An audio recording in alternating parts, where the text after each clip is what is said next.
पुढची बातमी अशोक खरात संदर्भातली। अशोक खरातचे साथीदार ईडीच्या चौकशीच्या फेऱ्यात आहेत। एका दिवसामध्ये तब्बल 13.50 कोटी रुपयांच्या जप्तीवरती सुद्धा आता कारवाई केलेली आहे। मनी लॉन्ड्रिंग प्रकरणामध्ये ईडीकडून साथीदारांची चौकशी सुरू आहे। ईडीने 13.12 कोटी रुपये रोख, सोन्याचे चांदीचे दागिने सुद्धा जप्त केलेले। बँक खात्यातील 2.25 कोटींच्या ठेवी सुद्धा गोठवलेल्या आहेत। या संदर्भात अधिक माहिती जाणून घेऊयात। माझे सहकारी किरण गोटूर सध्या आपल्या सोबत आहे।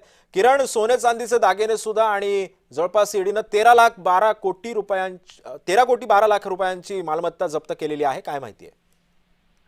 सिद्धेश, अशोक खरातला काही दिवसांपूर्वी ईडीने ताब्यात घेतलेलं होतं, कारण अशोक खरातने मागच्या काही वर्षांमध्ये मोठ्या प्रमाणात मालमत्ता जमवलेली होती, माया जमवलेली होती।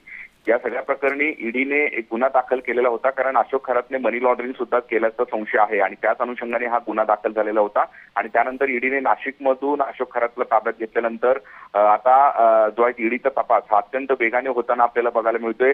मागच्या 2-3 दिवसांपासून चौकशी करत असताना ईडीने मोठ्या प्रमाणात पैसे, सोने, चांदे अशा पद्धतीचा जो एकूणच मुद्देमाल आहे हे ईडीने जप्त केलेला आहे। आणि त्याच पद्धतीने अशोक खरातचे जे निकटवर्तीय आहेत त्यांची सुद्धा चौकशी आता ईडीकडनं केली जात आहे। मागच्या काही वर्षांमध्ये अशोक खरातने किती मोठ्या प्रमाणात मनी लॉन्ड्रिंग केलेलं आहे त्या संदर्भात ईडी आता चौकशी करत असताना आपल्याला बघायला मिळतंय। पण एकूणच जे मागच्या 2-3 दिवसांपासून ईडीकडनं ही छापेमारी आणि चौकशी करण्यात आलेली आहे आणि त्यामध्ये पैसे, सोनं आणि चांदी हे मोठ्या प्रमाणात जप्त केल्याचं आपल्याला बघायला मिळत आहे। नक्कीच किरण, तुम्ही सोबतच राहा। मला काही आणखी बातम्यांचे अपडेट्स तुमच्याकडून जाणून घ्यायचे आहेत।